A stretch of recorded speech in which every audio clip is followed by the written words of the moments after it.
Welcome to the pride of Telugu land Andhra Pradesh history. మన ఆంధ్రప్రదేశ్ చరిత్ర అనేది చాలా సింపుల్ కానీ ఒక ఇన్స్పైరింగ్ జర్నీ.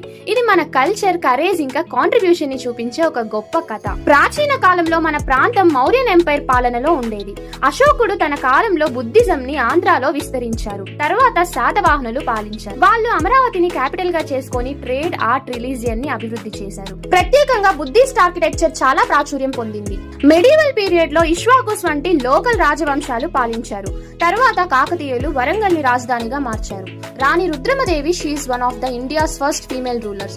వాళ్ళ కాలంలో 1000 పిల్లర్ టెంపుల్ నిర్మించబడింది. ఇది కాకతీయ కాల వైభవం ని చూపిస్తుంది. తర్వాత విజయనగర ఎంపైర్ రాయలసీమను పాలించారు. శ్రీకృష్ణదేవరాయ కాలంలో తెలుగు లిటరేచర్ అండ్ ఆర్ట్ చాలా గొప్ప స్థాయికి చేరాయి.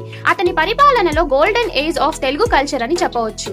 ఆ తర్వాత మోడర్న్ పీరియడ్ లో బ్రిటిష్ రూల్ లో ఆంధ్ర మద్రాస్ ప్రెసిడెన్సీలో భాగంగా ఉండేది. ఫ్రీడమ్ మూవ్మెంట్ లో మన ప్రజలు చాలా యాక్టివ్ గా పాల్గొన్నారు. ఎగ్జాంపుల్ శ్రీ పొట్టి శ్రీరాములు గారు తెలుగు రాష్ట్రం కోసం చాలా సాక్రిఫైస్ చేసి 1953 లో ఆంధ్ర రాష్ట్రం ఏర్పడడానికి కారణమయ్యారు. ఇది ఇండియాస్ ఫస్ట్ లింగ్విస్టిక్ స్టేట్. కానీ 2014లో తెలంగాణ వేరుపడింది. కొత్తగా ఏర్పడిన ఆంధ్రప్రదేశ్ కి అమరావతిను క్యాపిటల్ గా ప్రతిపాదించారు.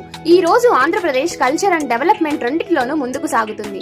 ఆంధ్రప్రదేశ్ హిస్టరీ అంటే కేవలం ఏవో కథలు మాత్రమే కాదు. It's a journey of Telugu pride. So that's it for this video. Next వీడియోలో మనం ఆంధ్రప్రదేశ్ రిలేటెడ్ పాలిటీ గురించి అయితే మాట్లాడుకుందాం. So stay tune for part 2. ఈ వీడియో నచ్చితే లైక్ చేయండి. ఇంకా ఇలాంటి మోర్ ఇన్ఫర్మేషన్ కోసం ఛానల్ ని సబ్స్క్రైబ్ చేసుకోండి. See you all, bye by.